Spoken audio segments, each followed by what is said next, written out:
का टॉपिक है function. Function के टू टाइप्स होते हैं। फंक्शन के टू टाइप्स होते हैं। पहला है इनटू फंक्शन, दूसरा है ऑनटू फंक्शन। तो इनटू फंक्शन, ऑनटू फंक्शन के पहले हम लोग जानेंगे क्या होता है डोमेन, क्या होता है कोडोमेन, क्या होता है रेंज।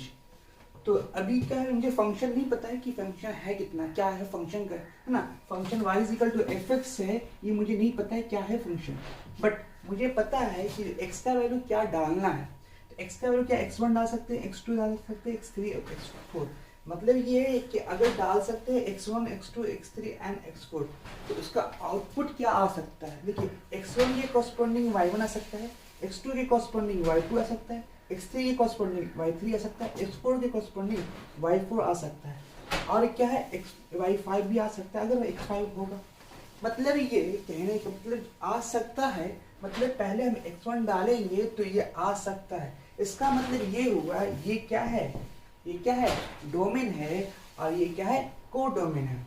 अभी फंक्शन क्लियर नहीं है कौन सा फंक्शन है, तो अभी फंक्शन क्लियर नहीं है। इसका मतलब ये हुआ कि अब फंक्शन क्लियर करते हैं। मान लो कोई फंक्शन है y is equal to F X, कोई function y is equal to F X है, तो x का वैल्यू हम डाल रहे हैं अगर x1 तो उसके कॉरस्पॉन्डिंग y1 का वैल्यू है, अगर x2 डालते हैं तो y2 का वैल्यू है, x3 डालते हैं तो y3 का वैल्यू है, x3 डालेंगे तो y3 का वैल्यू है, x4 डालते हैं तो क्या फिर क्या आ रहा है y2 का वैल्यू आ जा रहा है।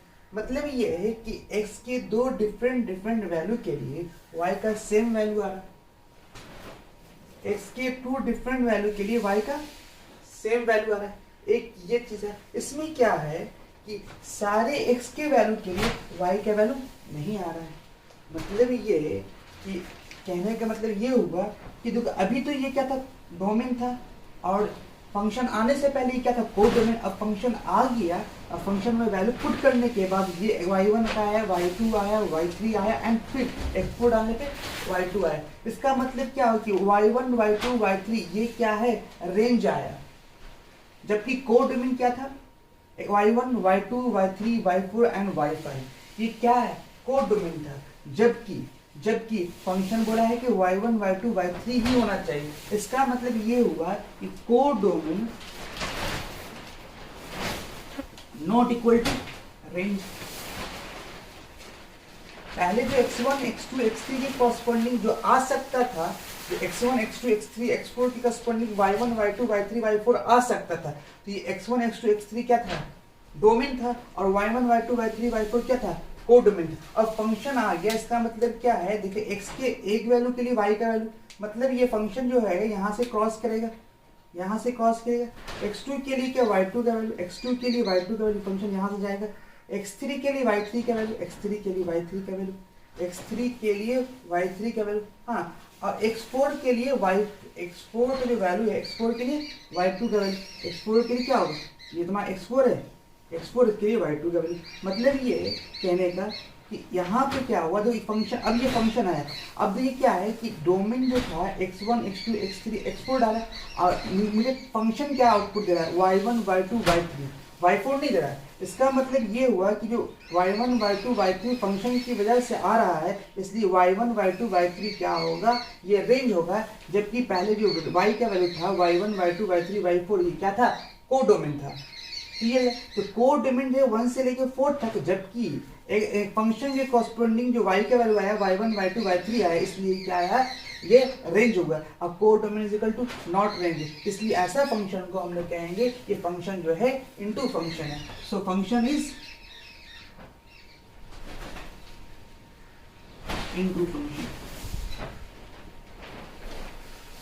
तो फंक्शन इज इनटू फंक्शन। अब देखते हैं ऑनटू फंक्शन।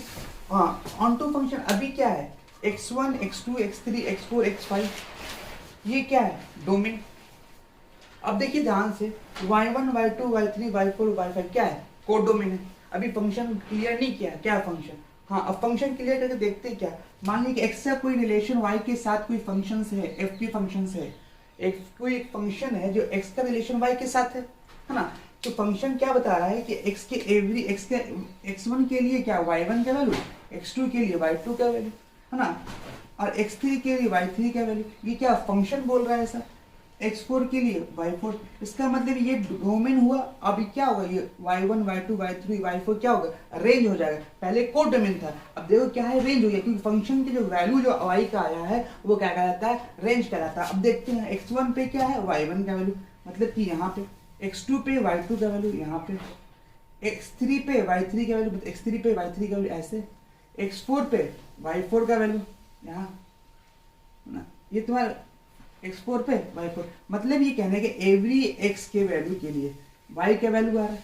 सारे x के वैल्यू के लिए y1 x2 की वैल्यू y2 x3 की y3 x4 y, कोई ऐसा x का वैल्यू इसमें नहीं है, कोई ऐसा x का वैल्यू इसमें नहीं है जिसमें y का वैल्यू ना आया हो। मतलब ये कहने का है कि सारा जो कोडोमेन था, कोडोमेन जो था वो कोडोमेन था वो क्या होगा, रेंज के बराबर हो गया। क्या है कोडोमेन, क्या है, रेंज के बराबर हो गया। हाँ, ध्यान देने वाली बात ये है सर, यहाँ पे तो x5, हाँ x5 कोड डोमेन में था, जबकि यहाँ तो x5 है नहीं, इसका मतलब कि इसको हटा देंगे तभी ये पॉसिबल है, मतलब ये तभी ये पॉसिबल, मतलब कि x की एवरी वैल्यू के लिए y का एवरी वैल्यू पता है, और codomain is equal to range है। So function is